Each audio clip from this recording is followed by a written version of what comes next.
improvisation. And the important part here is to understand we're not just learning scales in a theory sense, where you're going to recite a scale over and over, ascending and descending like a scale, because that's virtually musically useless and also eventually annoying to your loved ones and those around you. So the idea here is we're teaching you some scales that you can use to learn how to improvise. Okay? The first thing we're going to use is movable shapes. So these shapes are designed to be played with the single string approach, where we're playing alternating from thumb to index on single strings at a time, hence single string style. If you aren't very familiar with that approach, be sure to look us up for a live video lesson or one of our lessons on how to get started on single string playing. Search that on JamAlong.org, because you want to be fairly fluent with this approach before going too much further down this road. Let's assume you have at least a basic understanding of single string playing. Then the next thing we're going to do is teach you scales that use the shapes that move around the neck. So if you have this major scale shape right here,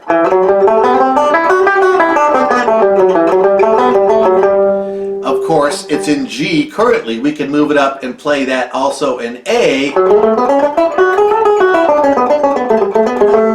and B and any key you want, simply by moving the root note of that scale shape, usually designated with the R in our lessons, up to whatever root key you need. And that's the beauty of moving shapes. So you'll basically be learning times 8-fold any position that you memorize. Another way we teach scales, which is very handy, is anytime you learn a major scale, like let's use that G major as an example, using the theory of relative minors, that is also an E minor scale. So the beauty of that is you don't have to go out and learn major and minor scale positions separately of each other. Basically, if you know the theory of the relative minor, in other words, from every major scale, 6 scale tones up is the minor that shares that same key signature, you can basically double your money when you're learning a scale position. So if you have any G major scale up the neck, if you start not from the G but from the E note, that's an E minor scale. And technically that's an E natural minor scale, or a Aeolian mode, if you will. That's more of a music theory lesson there. If you want to learn more about the specifics of relative minors and majors and the modes and how that plays into your technique and study, look us up for a live video lesson on that subject, and we'll go over with a fine-tooth comb and every detail for you. But for this lesson's purposes, just know that on those charts, when you see the relative major / minor, you're going to have 2 different root positions. One root position shows you that same series of notes considered as a major scale, and the next root position shows you that same series of notes considered as a minor scale. Then we're going to learn the modern bluegrass scales, which are essentially a major pentatonic scale with certain blues tones added, most commonly the flat third and the flat 7.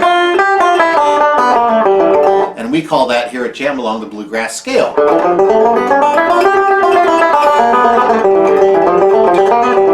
Because so much of the phrasing in folk and bluegrass music comes from the major pentatonic scale with the addition of the blues tones, the flat 3 and flat 7. Once again, don't get too hung up by the music theory. We're just giving you an overview at the beginning of this lesson so you'll understand the shapes that we're about to teach you. Also in this lesson, we make frequent reference to what chord position is related to that scale shape. So when you're playing, for example, this scale shape in the major / minor, here in the key of G or E minor,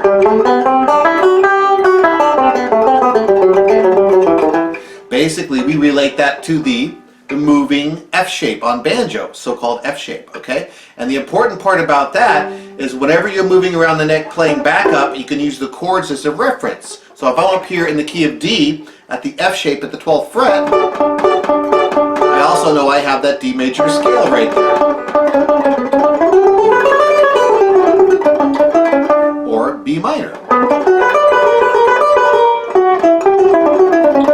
So either way, that's one more way to find your key in the heat of a jam is either the chord position that's related to that scale shape or just the root note as well. So the more paths we have to the top of that mountain, the better. The last point here is that we have to think of turning these scales into music, and we have a bunch of lessons on how to improvise, and honestly that subject is best taught in person, so the live video lesson format is much more effective for that. So go ahead and go to jamalong.org, look under the services and find a live video lesson and book one. You won't be sorry that you did, because we can play back and forth with you and jam with you and get you learning how to turn that scale into music.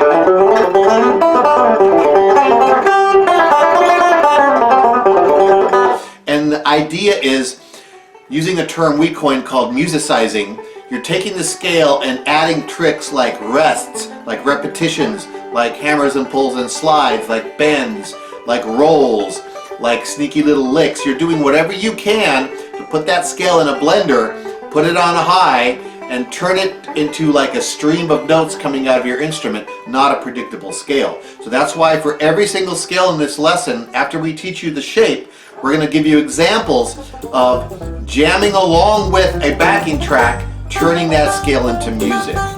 Be very sure to go over those sections of the video over and over again. Take notes, steal some of the licks we play. Make sure that you understand at the end of the day that it's not about learning scale shapes to play them ascending and descending.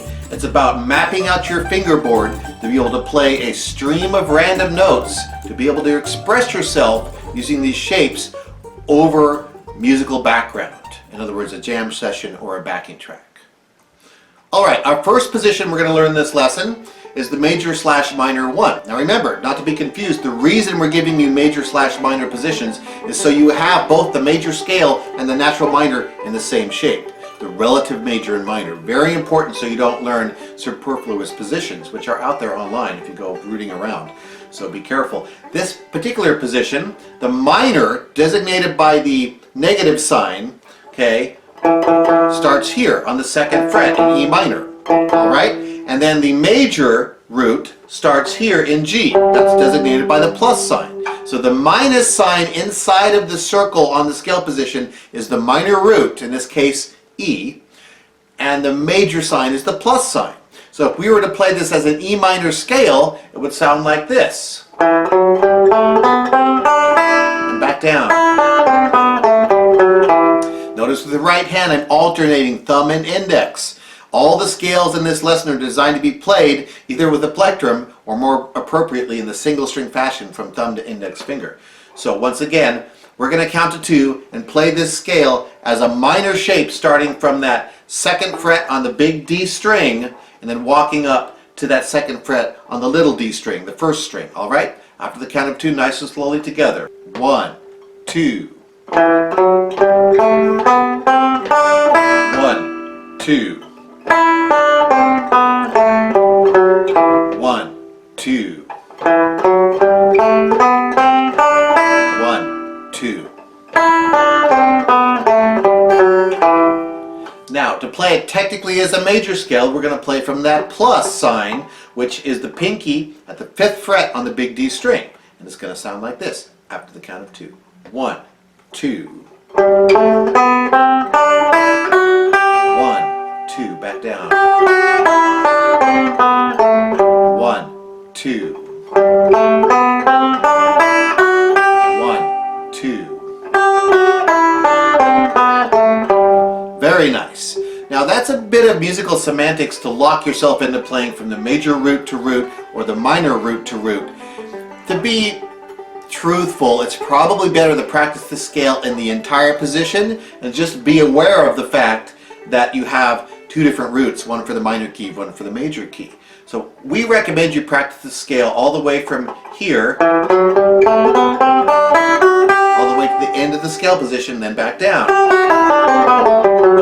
Right? Now remember, there's kind of a catch-22 here, because as soon as you think you got that scale fairly committed to muscle memory, you want to go to a backing track, and we have backing tracks recommended and also chosen for this lesson. Just look under the video window on your screen there and you'll see the backing tracks to play along with. You really want to go to the backing tracks as soon as possible. Otherwise, learning scales is kind of like practicing swimming in a parking lot. You have to be in the water, you have to play in time with the groove to start feeling the music come out of the scales. Because doing this,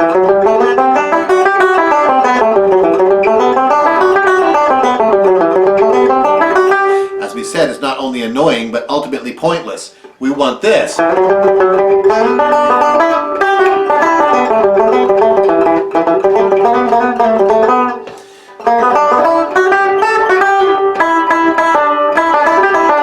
that's musicizing that position. How do you do that?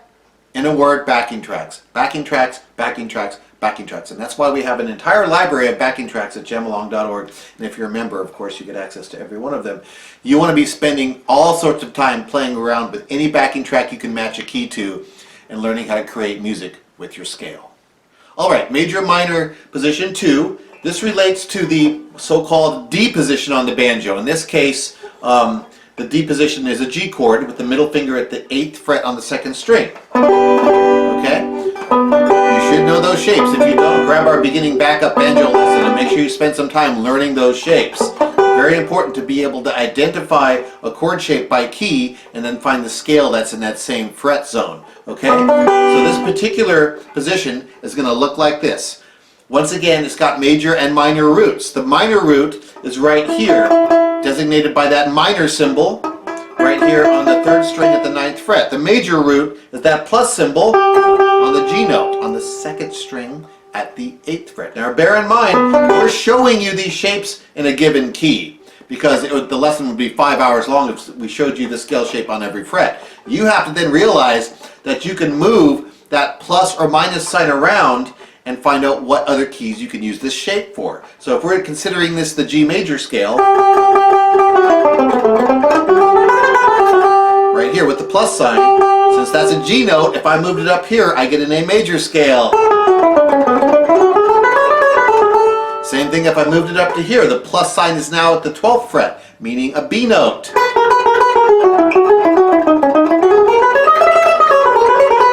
And onwards and onwards. It's limitless. A C note, a D note, an E note. So the beauty of these is we're showing it to you so you can practice the position in one key. But then you want to spend hours finding backing tracks in A, and D, and C, and E, and matching these scale shapes to play along with. And that's the homework that you got to do to start to own these positions. So for practice sake, we're going to play major/minor 2, starting from just the lowest note in the position, which this happens to be the 7th fret on the D string, and walking up to the highest note and then back down again.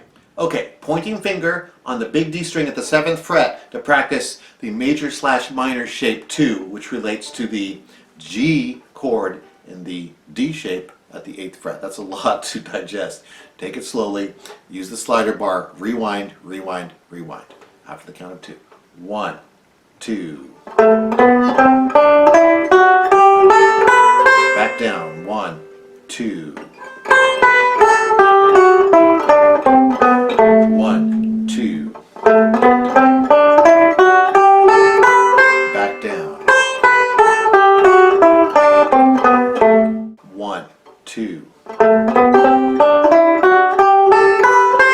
1, 2.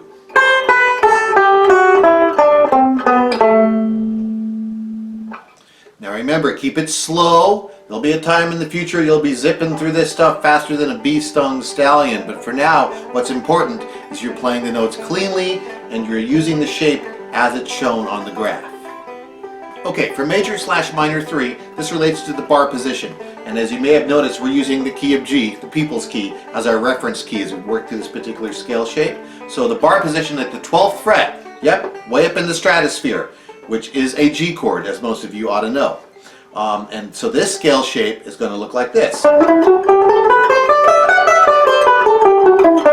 Now, of course, we're just playing from the lowest note in the position to the highest note in the position. That has nothing to do with the key. The particular key notes are the minor or minus symbol right here on that E note at the 14th fret on the D string,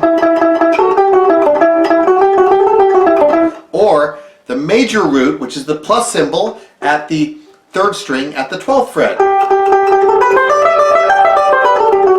So as you can tell, if you start from that minor symbol to minor symbol, you'll get a minor scale.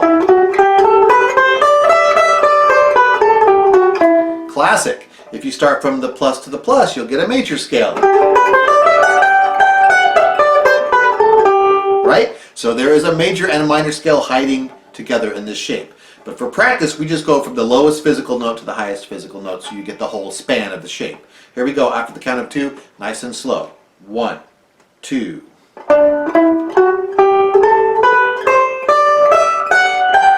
1, 2.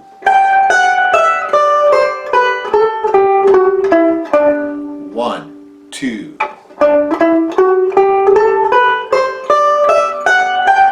1, 2. 1, 2. 1, 2.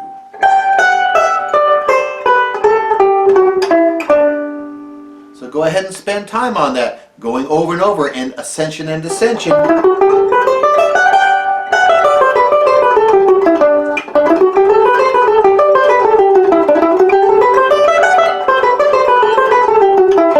But then before you go too much further down that road, remember, you don't want to learn swimming on the grass. Get in the pool, play the backing track, and make yourself play in time. That's when the music starts to happen. All right, let's listen to an example of those major and minor scales played along to a major backing track, making them into music.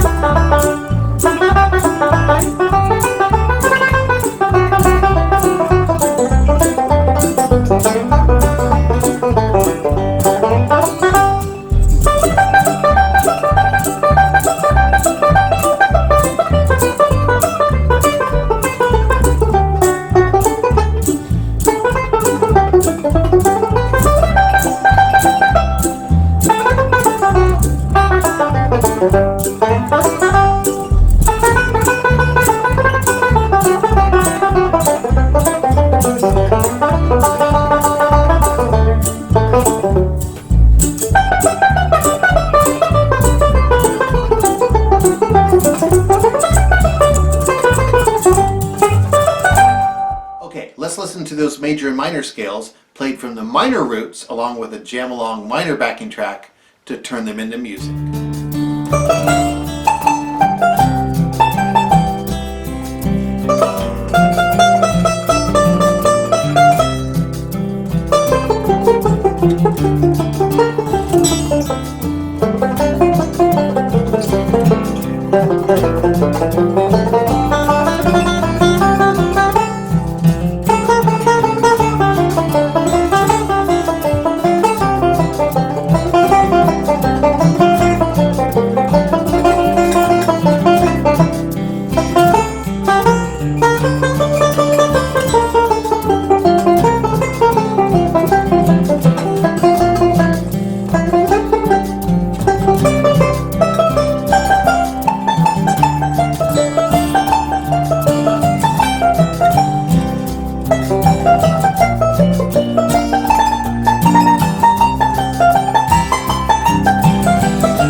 position, you've got this scale shape.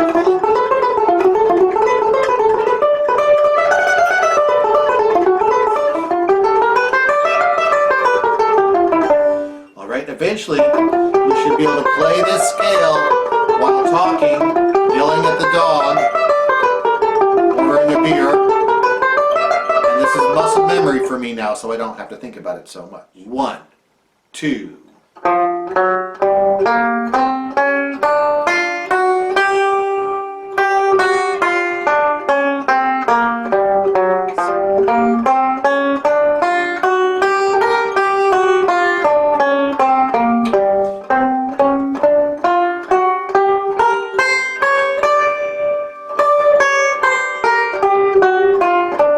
Climbing from the first position, second one, third one, and then of course it starts over here.